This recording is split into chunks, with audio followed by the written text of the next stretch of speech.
the cities, there's a lot of ways you could design them, but I think they'll have a substantial underground part, and then they'll have a part on the surface that'll be domed over.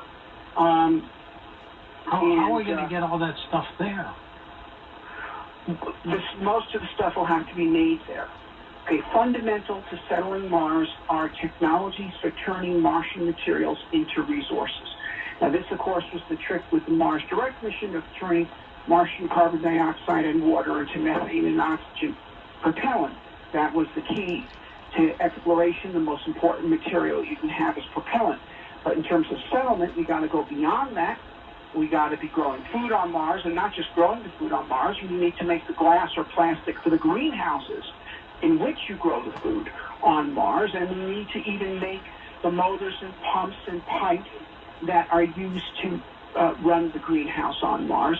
But maybe you'll have to import the computer chips and stuff to control those pumps and pipes from Earth.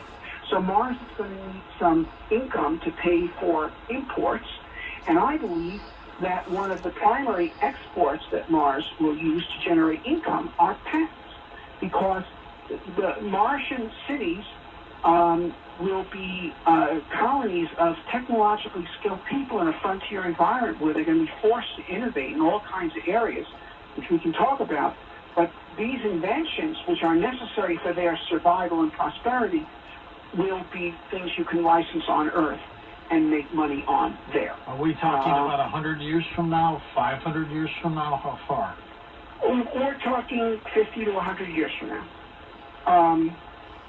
That this stage of the growth of Mars, of growing small city-states. But I do tell you, what I do think, and not just because I like it, but because I think it's necessary, I believe that the successful Mars cities will be free.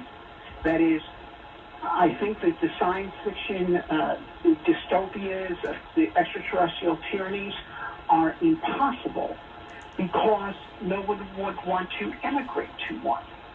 In other words, they defy the growth principle. And I mean, it's possible a city could grow for a while, then become a tyranny, but then its growth would stop and it would decay. Of course, sort of like the Pilgrims coming here. Exactly.